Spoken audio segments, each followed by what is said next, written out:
Ma'am, ये जो हमारा प्रोजेक्ट है सैटेलाइट कम्युनिकेशन के ऊपर है। कम्युनिकेशन में आपको जैसे पता है कि हमने इन्फॉर्मेशन जो है वन प्लेस से अनदर प्लेस जो है सेंड करनी होती है किसी भी मीन से। जैसे मैं बोल रहा हूँ तो ये भी एक पार्ट है कम्युनिकेशन का, लेकिन जो मेरी साउंड है इतनी ज़्यादा दूर तक नहीं जाएगी, तो ये कुछ ही लिमिटेड पर्सन तक ही जाएगी। लेकिन अगर हमने लॉन्ग डिस्टेंस कम्युनिकेशन करना है, जैसे आपको पता है टीवी मैच का प्रसारण है किसी भी दूसरे कंट्री से हो रहा है, तो वो सारा क्या है सैटेलाइट के थ्रू हो रहा है, क्योंकि जो हमने लार्ज कवरेज करनी है तो उसके लिए हमें सैटेलाइट की ज़रूरत है। तो डिफरेंट कम्युनिकेशन के जैसे ही डेवलपमेंट होती गई, कम्युनिकेशन के सिस्टम डेवलप होते गए। सबसे पहले वायर के थ्रू कम्युनिकेशन करना शुरू किया, लेकिन वो ज़्यादा लॉन्ग डिस्टेंस तक फिर भी नहीं कवर कर सका था, उसके अंदर कई लिमिटेशंस थी।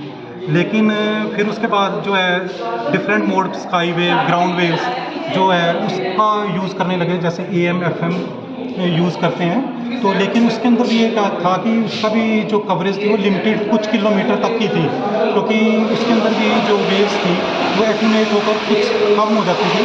तो उसको जब लॉन्ग डिस्टेंस कवरेज करनी पड़ी तो हाई फ्रिक्वेंसी जो कि 100 to 200 किलोहर्ट्ज़ तक है, जो हमारा आयोस्फीयर है उसको रिफ्लेक्ट नहीं कर पाता था, तो इसलिए हमें सैटेलाइट की ज़रूरत पड़ी। तो इसके अंदर जो 100 to 200 किलोहर्ट्ज़ के सिग्नल हैं उनको ट्रांसमिट किया जाता है। तो इसके लिए डिफरेंट पार्ट्स जो हैं, सबसे पहला पार्ट जो इसके अंदर मेन पार्ट्स है वो है ट्रांसमीटर।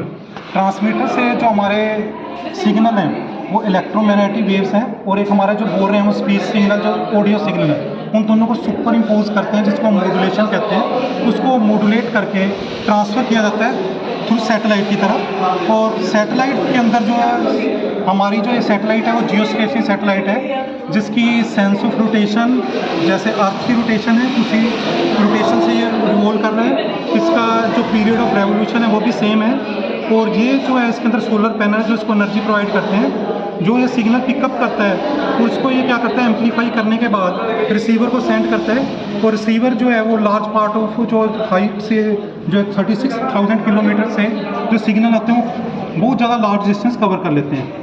और इसकी बहुत ज़्यादा एप्लीकेशन है, जैसे वेदर फोरकास्ट करना, मोबाइल टेलीफोनी हो गया, अर्थ के वेस्टलैंड या फ्लड जहाँ पर आ गया, या GPS हो गया।